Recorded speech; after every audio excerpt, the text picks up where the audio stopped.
Welcome to Sri Chaitanya DSC online Tirupati. మన శ్రీ చైతన్య అనే సంస్థ తిరుపతిలో ఆన్లైన్ ప్రారంభించాము మరియు ఆఫ్లైన్ కూడా ప్రారంభిస్తాము. అదేవిధంగా ఈ సంస్థ ప్రత్యేకతలు సోషల్ ప్రత్యేకంగా చెప్పబడును. ఎస్ఏ స్కూల్ అసిస్టెంట్ సోషల్ ప్రత్యేకంగా చెప్పబడును. అదేవిధంగా మన సంస్థ ఇంటర్మీడియట్ సిలబస్ ప్రణాళికబద్ధంగా మీకు ఆన్లైన్ ద్వారా ప్లస్ ఆఫ్లైన్ ద్వారా మీకు ఇవ్వబడును.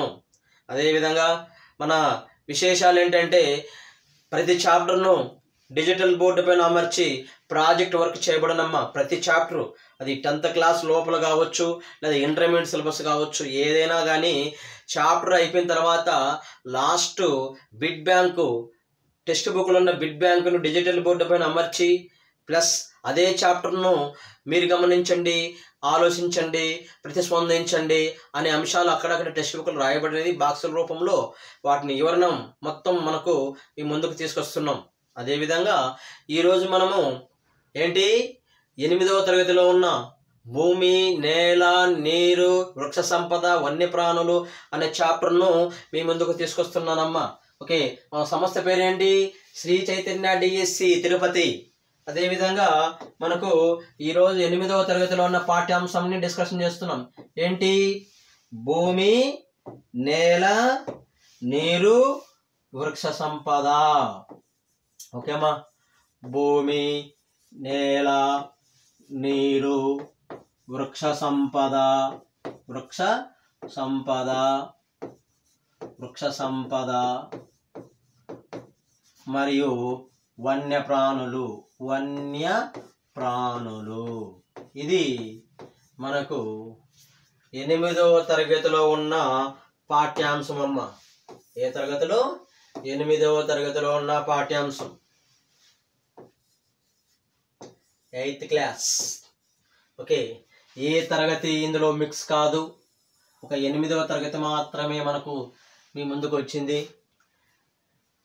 ప్రపంచంలో భూమి, నేల, నీరు మరియు వృక్ష సంపద, వన్యప్రాణులు అన్ని ప్రాంతాల్లో ఒకే విధంగా ఉండదు.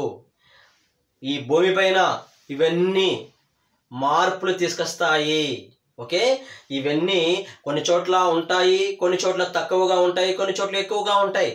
ఖచ్చితంగా భూమిపైన మార్పు తీసుకొస్తాదని పాఠ్యాంశంలో మనకు ముందుగా తెలుస్తున్నదమ్మా. అంటే దీని సారాంశము ఖచ్చితంగా ఇవన్నీ కీలకంగా భూమిపైన ఒక సిస్టమేటిక్గా ఒక ఏరియాని ఖచ్చితంగా లొకేటెడ్ చేస్తుందని చెప్పేసి ఈ చాప్టర్ మనకు చెప్తున్నది సారాంశం పరంగా.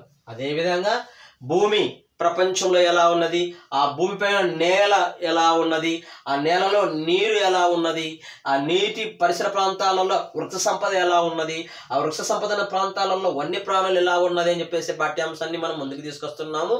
అదేవిధంగా ఇక్కడ పాఠ్యాంశంలో కథల రూపంలో 2 కంట్రీస్ లేదా 2 లొకేషన్స్ గురించిలో మన చాప్టర్లో డిస్కషన్ చేశాడు. అదేవిధంగా ఇది ఆఫ్రికా ఖండం అమ్మ.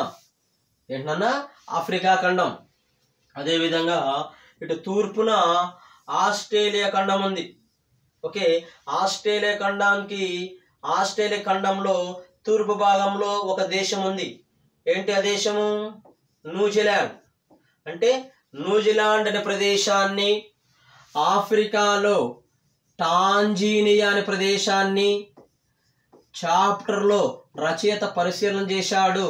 అదేవిధంగా ఆఫ్రికా ఖండంలో, ఏ ఖండంలోనన్నా? ఆఫ్రికా ఖండంలో టాంజానియా దేశంలో మాంబా అనే అమ్మాయి ఉంది. మాంబా. ఈ మాంబా అనే అమ్మాయి ఉదయం నిద్ర లేవగానే త్రాగడానికి నీరు కొన్ని కిలోమీటర్లు నడిచి త్రాగడానికి నీరు తీసుకొని ఇంటికి చేరుతుంది. అంటే ఇంటికి ఎందుకు లేటుగా చేరుతున్నది? అమ్మాయి చాలా దూరం పోయి త్రాగడానికి నీరు తీసుకొని ఇంటికి వచ్చే లోపల చాలా ఆలస్యం అవుతున్నది. ఎస్, ఆ నీరు తీసుకొచ్చిన తర్వాత ఆ టాంజానియా దేశంలో మాంబా అనే అమ్మాయి ఆ ఇంట్లో వాళ్ళ అమ్మకు కొన్ని వంట పనులు చేసి, అంటే ఇంటికి సంబంధించిన పనులన్నీ చేసి తదుపరి తన తన సోదరితో, ఎవరి సోదరితో, మాంబానే అన్న అన్నతో కలిసి మేకలు మేపడానికి వెళ్ళును. ఓకే, మేకలు మేపడానికి ఇద్దరు కలిసి వెళితే ఆ మేకలు మేసే పరిసర ప్రాంతాలలో, అంటే వాళ్ళ గుడిసెకు దగ్గరలో ఒక రాతి నేల ఉంది. ఆ రాతి నేలలో వీళ్ళు మాంబా కుటుంబం ప్లస్ దున్ని మరి చిక్కుళ్ళు జొన్నలు వేసి వాళ్ళు వ్యవసాయం చేస్తారు. ఏ ఖండంలో? ఆఫ్రికా ఖండంలో. అంటే ఆ రాతి నేలలో చిక్కుళ్ళు జొన్నలు పండిస్తారు. అవి వారికి సంవత్సరం అంతా సరిపడిపోయే ధాన్యం రాదు. ఏదో ఆ రాతి నేలలో కొద్దిగా పండుతుంది కాబట్టి వాటిని వాళ్ళు వాటి ద్వారా జీవనం ముందుకు తీసుకెళ్తారు.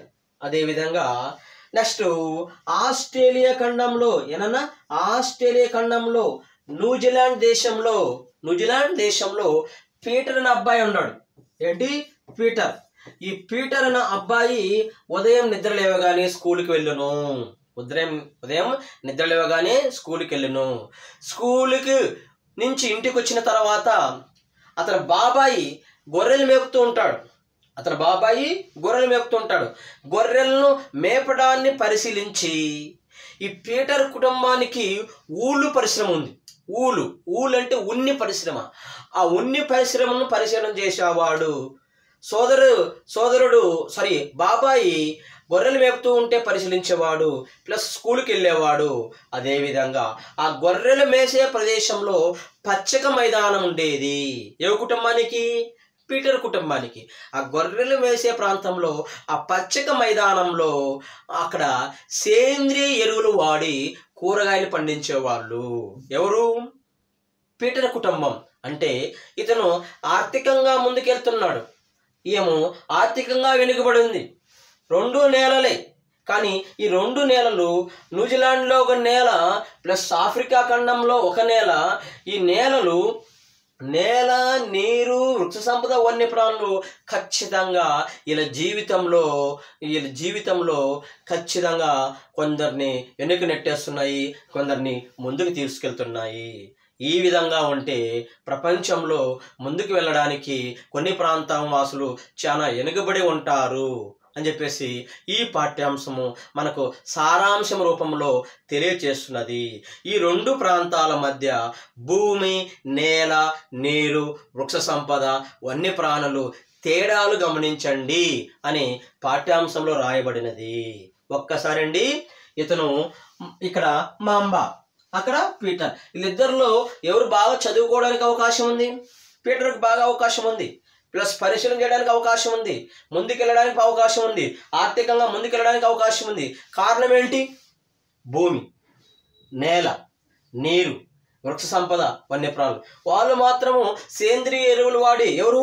పీటర్ కుటుంబం సేంద్రియ ఎరువులు వాడి మరియు కూరగాయలు పండించుకొని జీవనం ముందుకు కొనసాగిస్తున్నారు. మాంబా అనే అమ్మాయి వాళ్ళ కుటుంబం రాతి నేలలో కొన్ని జొన్నలు, చిక్కులు పండించుకొని వాళ్ళకి సంవత్సరం అంతా సరిపడిపోయే ఆహారం లేదు. కానీ ఈ మాంబా అనే అమ్మాయి చదువుకోవడం లేదు, పాపం ఆర్థికంగా డెవలప్ కాలేదు, చాలా వెనుకబడి ఉంది. అలా ప్రపంచంలో వివిధ ప్రాంతాలలో నేల ఖచ్చితంగా మార్పు తీసుకొస్తుంది. ఆ నేల, నీరు, వృక్ష సంపద, వన్యప్రాణులు ఖచ్చితంగా ఒక వ్యక్తిని మార్పు తీసుకొచ్చును అనే సారాంశము మనకి పాఠ్యాంశంలో మనకు కనబడుతున్నది. అదేవిధంగా ఈ 2 ప్రాంతాల మధ్య తేడాలు గమనించండి. అదేవిధంగా నెక్స్ట్ మనం ఏం చేస్తున్నాము? భూమి మరియు ఫస్ట్ భూమిని పరిశీలిస్తున్నాం. ప్రపంచంలో భూ ఉపరితలం పైన వాతావరణ స్థితిగతులు అన్ని చోట్ల ఒకే విధంగా లేవు. వాతావరణం ప్రభావం అన్ని చోట్ల ఒకే విధంగా లేవు. కొన్ని చోట్ల కఠినమైన శీతోష్ణ స్థితి ప్రభావం ఉంటుంది, కొన్ని చోట్ల అనుకూలమైన శీతోష్ణ స్థితి ప్రభావం ఉంటుంది. కఠినమైన శీతోష్ణ స్థితి లేదా కఠినమైన ప్రభావం అంటే అక్కడ ఎడారులు ఉండొచ్చు, లోతట్టు ప్రదేశాలు ఉండొచ్చు, పర్వతాలు ఉండొచ్చు. అదేవిధంగా అనుకూలంగా ఒక ప్రాంతంలో శీతోష్ణ స్థితి అనుకూలంగా ఉందంటే ఆ ప్రదేశంలో నదీ లోయలు ఉండొచ్చు, మైదానాలు ఉండొచ్చు. మరియు ఇలా ఉండడం వల్ల ఒక ప్రాంతంలో అభివృద్ధి పరంగా ముందుకెళ్తాది, ఒక ప్రాంతంలో అభివృద్ధి పరంగా వెనుకుంటుంది. అదేవిధంగా ప్రపంచంలో ఈ భూమి ఉపరితలం పైన మరియు జనాభా చూస్తే ఏదన్నా 90% జనాభా, ఏనన్నా 90% జనాభా 30% భూభాగంలో కలరు. 90% జనాభా 30% భూభాగంలో కలరు. అంటే మీకు ఇప్పుడే అర్థమైంది. 100% భూభాగం అయితే 100% భూభాగం అయితే 30% భూభాగంలో 90% జనాభా ఉన్నారు. కారణం ఇక్కడ మైదానాలు, నదీ లోయలు అనుకూలంగా ఉండడం వల్ల వాళ్ళ జీవనం ప్రశాంతంగా ఉంటుంది. పంటలు పండించుకోవడానికి కావచ్చు, త్రాగడానికి కావచ్చు, అభివృద్ధి పరంగా ముందుకెళ్ళడానికి కావచ్చు, లేదా వాణిజ్య పంటలు పండించుకోవడానికి అవకాశం కావచ్చు. ఏ విధంగా అయినా ఇక్కడ అనుకూలంగా ఉండడం వల్ల అందువల్ల ఎక్కువ జనాభా 30% భూభాగంలో కలరు. మరియు ఈ 30% భూభాగము ఎలాంటి భూభాగము? నదీ లోయలు. చూడమ్మా, నదీ లోయలు మరియు మైదానాలు. మైదానాలు చాలా సారవంతంగా ఉంటాయి. మైదానాలు ఎలా ఏర్పడతాయి? నదీ పరిసర ప్రాంతాలలో ఏర్పడతాయి. నదుల ప్రభావం ఎక్కువ ఎక్కడుంటే అక్కడ నదీ పరిసర ప్రాంతాలలో మైదానాలు ఏర్పడడం వల్ల ఆ మైదానాలు చాలా సారవంతంగా ఉండడం వల్ల అక్కడ జనాభా బతకడానికి చాలా అనుకూలంగా ఉండడం వల్ల వాళ్ళు చేసుకోవడానికి అన్ని అభివృద్ధి పథకాలన్నీ అక్కడ లభించడం వల్ల ప్రపంచంలో ఆ 30% భూభాగంలో 90% జనాభా కలరు. అదేవిధంగా ఏనన్నా నెక్స్ట్ 10% జనాభా. మొత్తము ఎంత శాతం జనాభా? 100% పాపులేషన్. మరియు 10% జనాభా. మరియు ఎంత శాతం భూభాగం మిగిలి ఉంది? 70% భూభాగం మిగిలి ఉంది.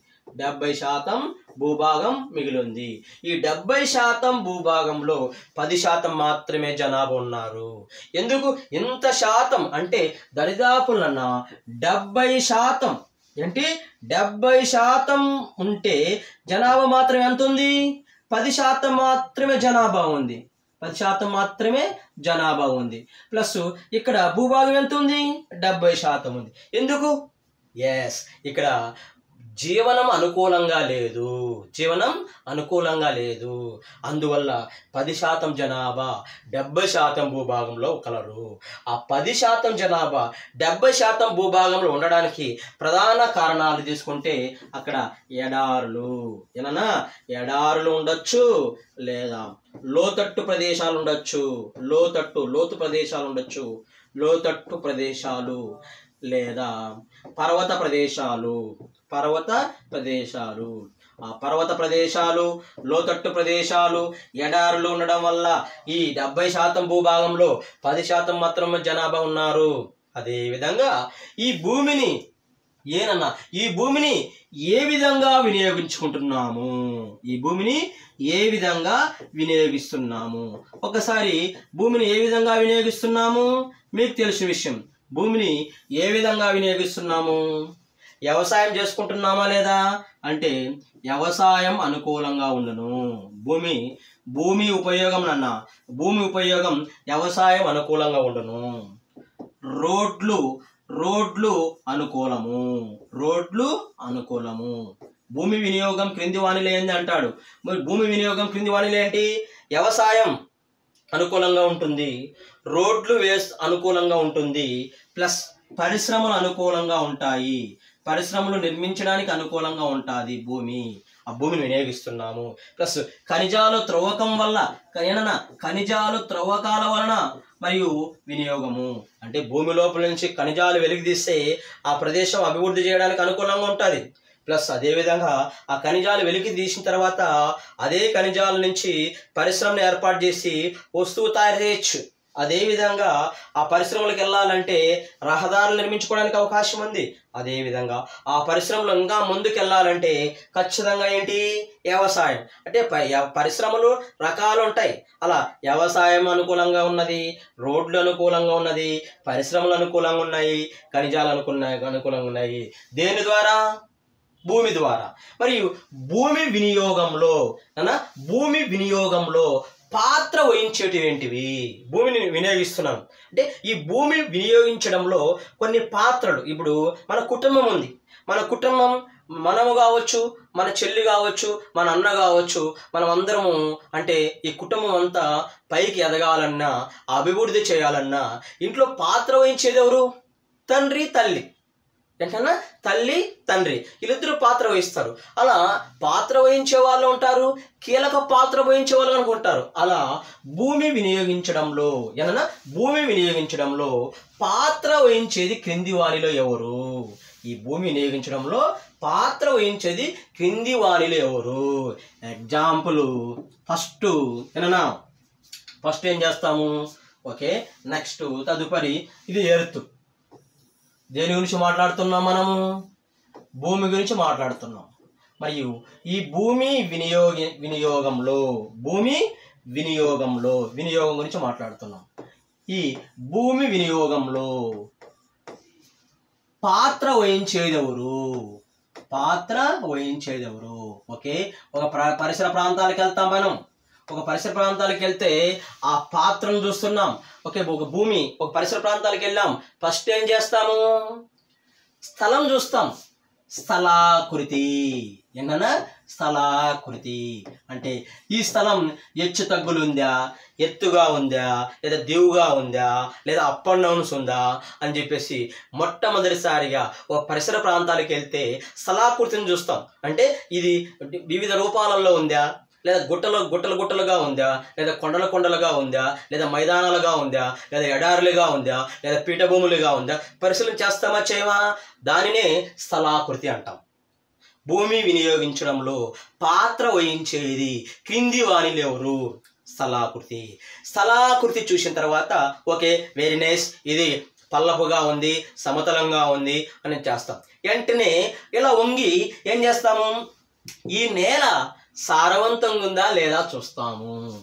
నెక్స్ట్ ఏం చేస్తాం? మనం నేలను చూస్తాము. ఈ నేల సారవంతంగా ఉన్నదా లేదా, ఇది ఎలాంటి నేల, ఇందులో ఖనిజాలు ఉన్నాయా లేవా, ఇందులో సేంద్రీయ పదార్థాలు ఉన్నాయా లేవా, ఇందులో రూపాంతరశీలలు ఉన్నాయా లేవా, ఇవి చాలా సారవంతంగా ఉన్నదా లేదా అని చెప్పేసి మనం ఖచ్చితంగా చూస్తామా లేదా ఆ ప్రదేశానికి వెళ్ళి. అందువల్ల భూమి వినియోగంలో పాత్ర వహించేది మరొకరెవరు? నేల. స్థలాకృతి, నేల. ఓకే, నేలను పరిశీలన చేశాము. తదుపరి ఏం చేస్తాము? నీరుని చూస్తాము. ఈ ప్రాంతంలో భూగర్భ జలం ఉందా, లేదా నదీ పరిసర ప్రాంతాలు ఏమైనా ఉన్నాయా, లేదా కాలువలు ఏమైనా ఉన్నాయా? ఖచ్చితంగా వ్యవసాయం చేయాలంటే నీరు ఖచ్చితంగా ఉండాల్సిందే కదా. అందువల్ల నెక్స్ట్ పాత్ర వహించేది ఎవరు?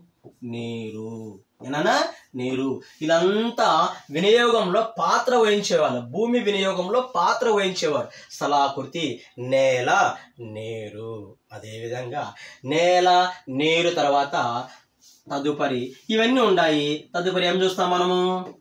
వాతావరణము. ఏం చూస్తాం? మరియు వాతావరణం చూస్తాము. ఏ ప్రాంతంలో ఎండలు ఎక్కువగా ఉన్నాయా, లేదా ఈ ప్రాంతంలో సూర్యకిరణాల ప్రభావం తక్కువగా ఉందా, లేదా చలి ఎక్కువగా ఉందా, లేదా ఎండ ఎక్కువగా ఉందా అని చెప్పేసి ఖచ్చితంగా పరిశీలన చేస్తాం. మీరు ఊహించవచ్చు, ఇప్పుడు దరిదాపులో ధృవ ప్రాంతాలు ఉంటాయి. ధృవ ప్రాంతాలు వ్యవసాయం చేసుకోవడానికి అనుకూలంగా ఉందా? లేదే. భూమి దగ్గరికి వెళ్తాం, వ్యవసాయం చేసుకోవడానికి మంచి అనుకూలంగా ఉంటుందా? ఉండదు. అలా ఏ ప్రాంతంలో అయితే వాతావరణం అనుకూలంగా ఉంటుందో ఆ ప్రదేశంలో పంటలు పండించుకోవడానికి అవకాశం ఉంటుంది. మనం కూడా అక్కడ ఎక్కువ పని చేసుకోవడానికి మనం ఎక్కువ శ్రమ పడతాం. కాబట్టి అలసట రాకుండా ఆ వాతావరణం మనకు అనుకూలంగా ఉండాలా, ప్లస్ ఆ ప్రదేశానికి అనుకూలంగా ఉండాలి. కాబట్టి మరి భూమి వినియోగంలో మరిక పాత్ర వహించేది ఎవరు? వాతావరణము. ఎవరు? వాతావరణము. అదేవిధంగా నెక్స్ట్ తదుపరి భూమి వినియోగించడంలో మరిక పాత్ర వహించేది ఖనిజాలు. ఓకే, నా పొలంలో ఇనుము, బంగారు అలాంటి మెటీరియల్స్ నా పొలంలో దొరికినాయంటే ఖచ్చితంగా నేను డెవలప్ అవ్వడానికి అవకాశం ఉంటుందా లేదా, అభివృద్ధిలో నడవడానికి అవకాశం ఉంటుందా లేదా. అందువలన భూమి వినియోగించడంలో మరిక పాత్ర వహించేది ఎవరు? ఖనిజాలు. వాతావరణము. నీరు, నేల, స్థలాకృతి. అదేవిధంగా భూమి వినియోగించడంలో భూమి వినియోగించడంలో కీలక పాత్ర వహించేదెవరు?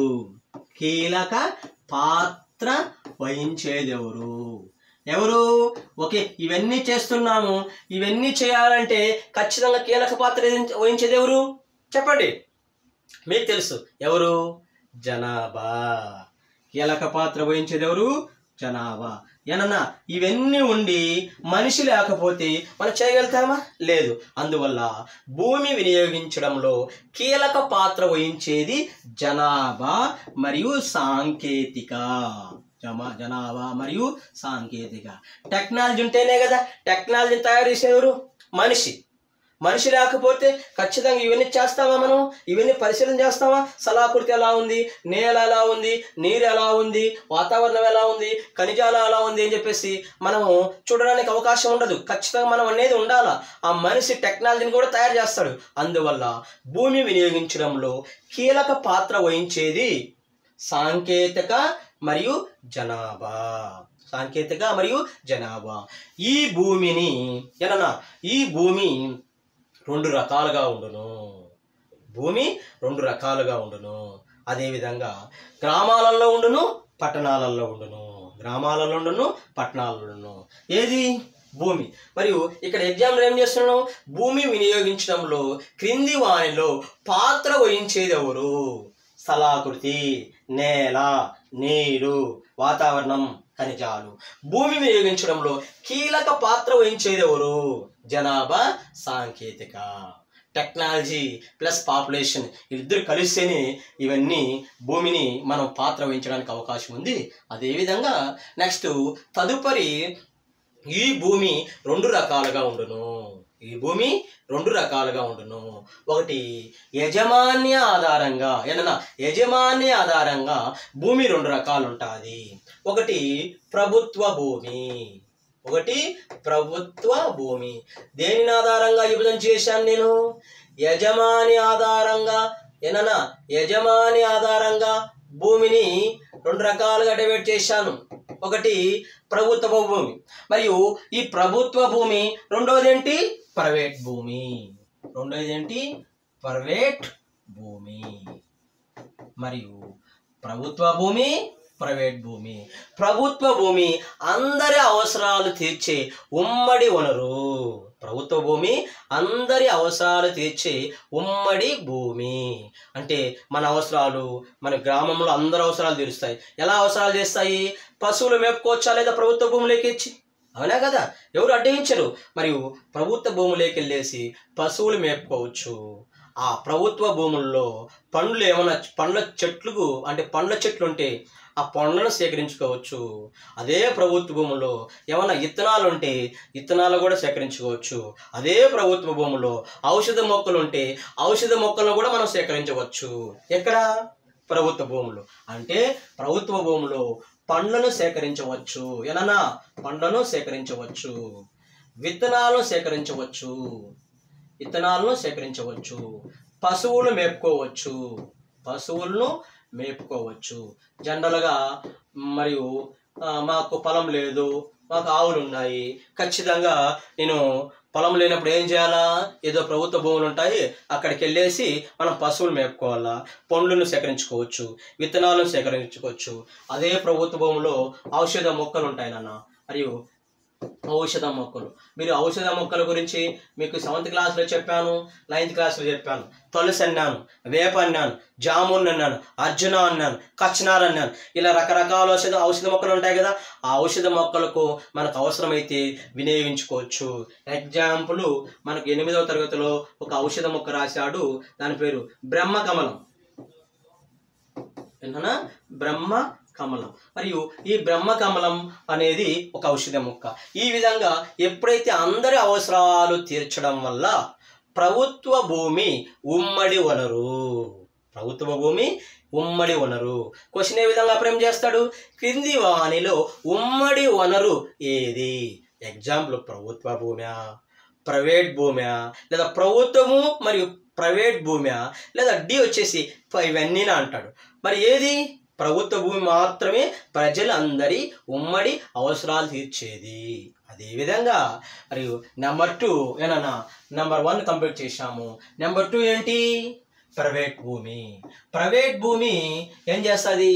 వాళ్ళ అవసరాలు వాళ్ళకు తగ్గట్టుగా వాళ్ళ అవసరాలు తీరుస్తాయి. అంటే వాడు ఇండివిజువల్, వాడికి భూమి ఏంది, వాడు ఏ విధంగా యూజ్ చేసుకుంటాడు, ఏ విధంగా అయినా యూజ్ చేసుకుంటాడు. అందువల్ల ప్రైవేట్ భూమి వాడి అవసరాలకు తగ్గట్టు వాడు వాడుకుంటాడు, మన అవసరాలకు తగ్గట్టు వాడు ఆడుకుంటాడు. అదే ప్రభుత్వ భూమి ఏం చేస్తుంది?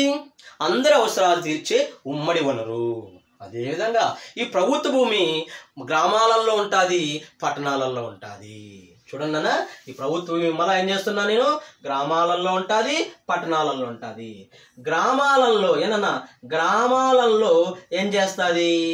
పేదవారి నివాసాలు ఏర్పాటు చేసుకోవడానికి అనుకూలంగా ఉండును. పేదవారి వ్యవసాయం చేసుకోవడానికి అనుకూలంగా ఉండును. పేదవారి వ్యవసాయం చేసుకోవడానికి అనుకూలంగా ఉండును. ఎక్కడ? గ్రామాలలో.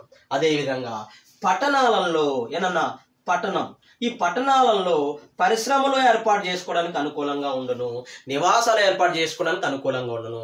పట్టణాల్లో నివాసాలు ఏర్పాటు చేస్తారు, గ్రామాల్లో నివాసాలు ఏర్పాటు చేస్తారు. అవి పక్కన పెడితే గ్రామాలలో వ్యవసాయం చేసుకోవడానికి అనుకూలంగా ఉండును, పట్టణాలలో పరిశ్రమలు చేసుకోవడానికి అనుకూలంగా ఉండును. ఏ భూమి? ప్రభుత్వ భూమి. అందువలన ప్రజలు అందరి అవసరాలు తీర్చే వనరు ప్రభుత్వ భూమి. అదేవిధంగా ఎప్పుడైతే ప్రభుత్వ భూమిని కావచ్చు, ప్రైవేట్ భూమిని కావచ్చు ఎక్కువగా వినియోగించడం వల్ల భూమి క్షీణించి సారవంతం తగ్గిపోతున్నది. అవునా కదా? వీడు ఏం చేస్తాడు? ప్రైవేట్ వ్యక్తి రకరకాల టెక్నాలజీ ఉపయోగించి భూమిని వివిధ రకాలుగా వాడుకుంటాడు. ఏ విధంగానే వాడుకుంటాడు. వాళ్ళ సొంత భూమి, వాళ్ళ ప్రైవేట్ భూమి. ఆ పరిశ్రమ ఏర్పాటు చేసుకోవచ్చు, లేదా రకరకాల వాళ్ళ యూజెస్ టెక్స్ట్ బుక్లో ఏం రాయలేదు. మనం చెప్పుకోవాలంటే పరిశ్రమ ఏర్పాటు చేసుకుంటాడు, లేదా వాహనాలు తయారు చేసుకుని ఒక ఫ్యాక్టరీ ఏర్పాటు చేసుకుంటాడు, ఎరువులు ఏర్పాటు చేసుకోవడానికి ఒక ఫ్యాక్టరీ ఏర్పాటు చేసుకుంటాడు. మనకు భూమి పైన మనిషికి ఏం అవసరమయ్యే ఆ వస్తువులన్నీ తయారు చేసుకోవడానికి ప్రైవేట్ అనే వ్యక్తి ఖచ్చితంగా రకరకాల వస్తువులు తయారు చేసేసి ఆ భూమిలో ఉన్న వస్తువులన్నీ వాడుకొని, భూమి లోపల ఉన్న ఖనిజాలన్నీ వాడుకొని, భూమి లోపల లభించిన ఉత్పత్తులన్నీ వాడుకొని భూమిని చివరికి క్షీణించి సారవంతం తగ్గిపోవడానికి అవకాశము అలా ప్రైవేట్ వ్యక్తి చేస్తాడు. ఇలా ప్రభుత్వ సంబంధించిన వ్యక్తులు లేదా మనము అందరం కలిసి భూమిని ఎక్కువగా వినియోగించుకోవడం వల్ల భూమి చివరికి క్షీణించి ఎడారిగా మారడానికి అవకాశం ఉంది. ఏనా? ఎడారిగా మారడానికి అవకాశం ఉంది. ఇలా ఎడారిగా మారిపోయి చివరికి అక్కడ మన జీవనం చాలా కష్టంగా ఉండడానికి అవకాశం ఉంటుంది. అలా కొన్ని సందర్భాలలో ఎడారిగా మారచ్చు. కొన్ని సందర్భాలలో భూకంపాలు, అగ్నిపర్వతాలు లేదా వరదలతో బీభత్సం జరుగును. ఎక్కడ? భూమి ఉపరితలం పైన. ఎప్పుడైతే ఈ భూమి ఉపరితలం పైన ఇలా భూకంపాల వలన, అగ్నిపర్వతాల వలన, లేదా వరదల వలన, లేదా ప్రవాహాల వలన అధిక నష్టం భూమి జరుగును. కొన్ని సందర్భాలలో ఈ భూమిపైన వరదలు ఎక్కువైనప్పుడు కొండ చర్యలు విరిగిపడడం జరుగును. కొండ చర్యలు విరిగిపడడం జరుగును. ఎప్పుడు విరిగిపడడం జరుగుతుంది? విరిగిపడడం ఎప్పుడు జరుగుతుంది? ఎప్పుడైతేనన్నా వర్షం ప్రభావం ఎక్కువగా నమోదైనప్పుడు మరియు ప్రవాహాలు ఎక్కువగా పెరిగిపోయి తీవ్రకి ఎత్తు ప్రాంతాల నుంచి, కొండ ప్రాంతాల నుంచి, పర్వత ప్రాంతాల నుంచి మట్టి నీరు అంతా కొట్టుకుపోయి దిగువ ప్రాంతాల పైన పడి కొండ చర్యలు అలా విరిగిపడి కింద నష్టం జరగడానికి అవకాశం ఉంది. ఈ విధంగా కొండ చర్యలు విరిగిపడడం జరిగింది. ఎక్కడ ఈ కొండ చర్యలు విరిగిపడడం జరిగిందంటే ఏనన్నా హిమాచల్ ప్రదేశ్లో. ఎక్కడ? హిమాచల్ ప్రదేశ్లో కిన్నార్ జిల్లాలో హిమాచల్ ప్రదేశ్లో కిన్నార్ జిల్లాలో పాంజీ గ్రామంలో. ఇక్కడ పాంజీ గ్రామంలో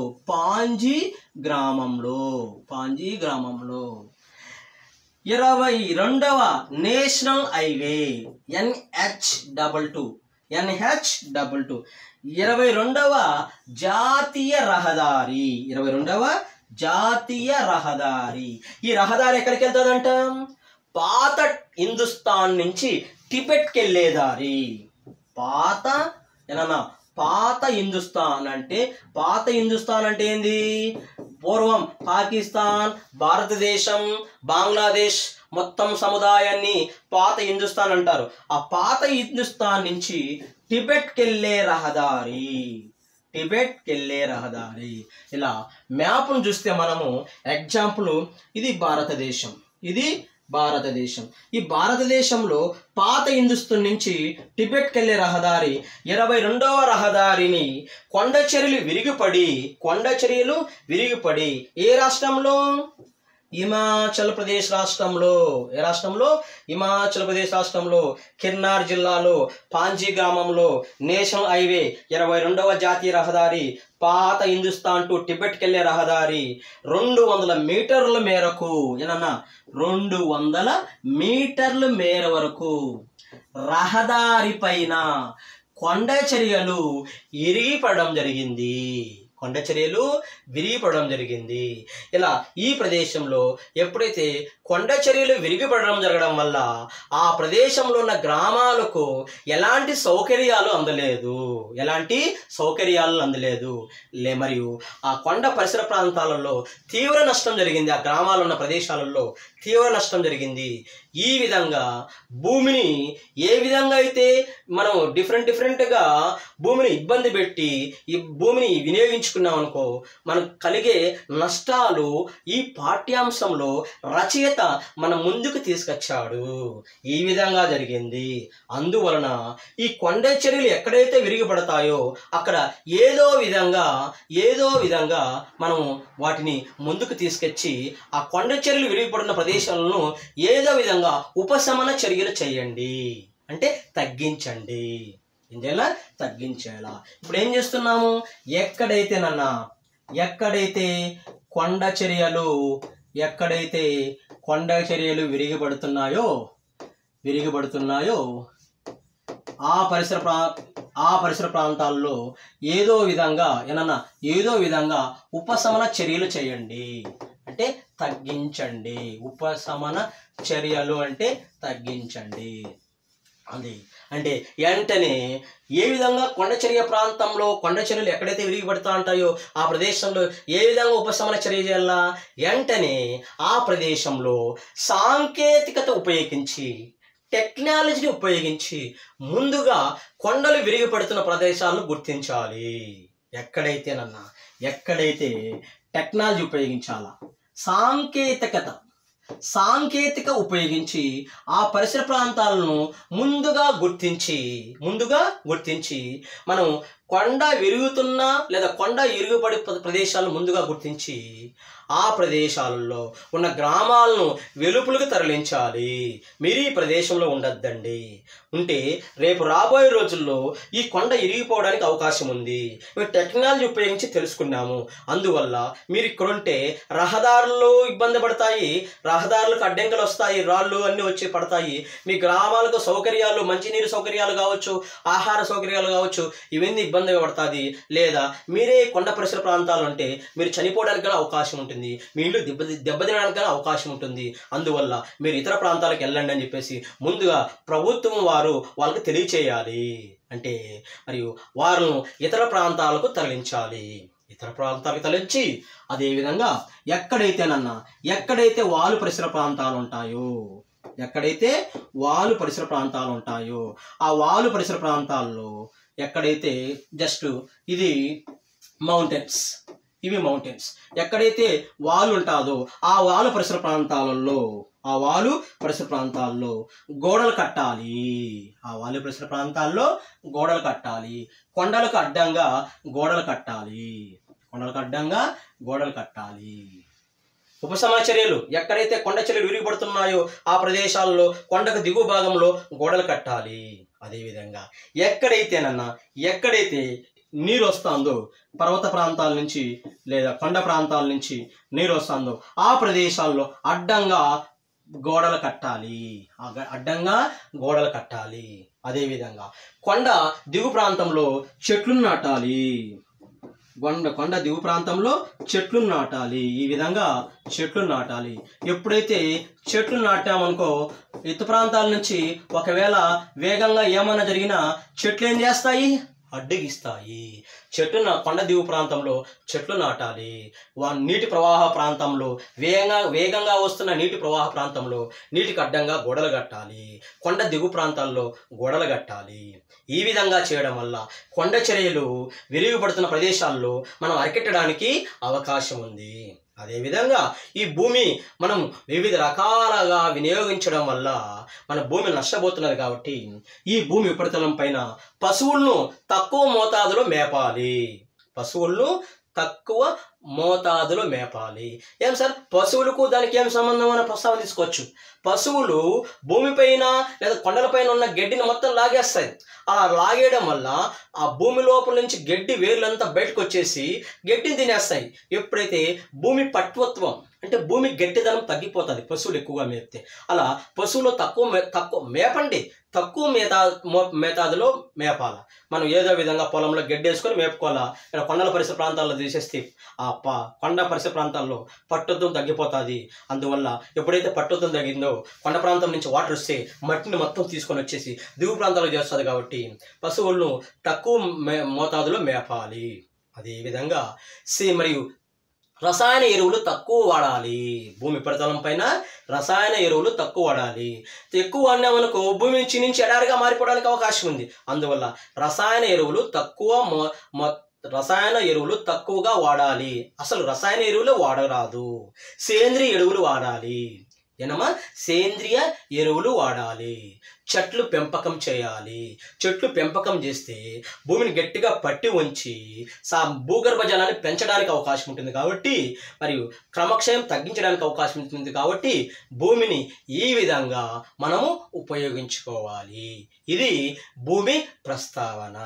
అదేవిధంగా నెక్స్ట్ నేల. ఏంటమ్మా? నేల.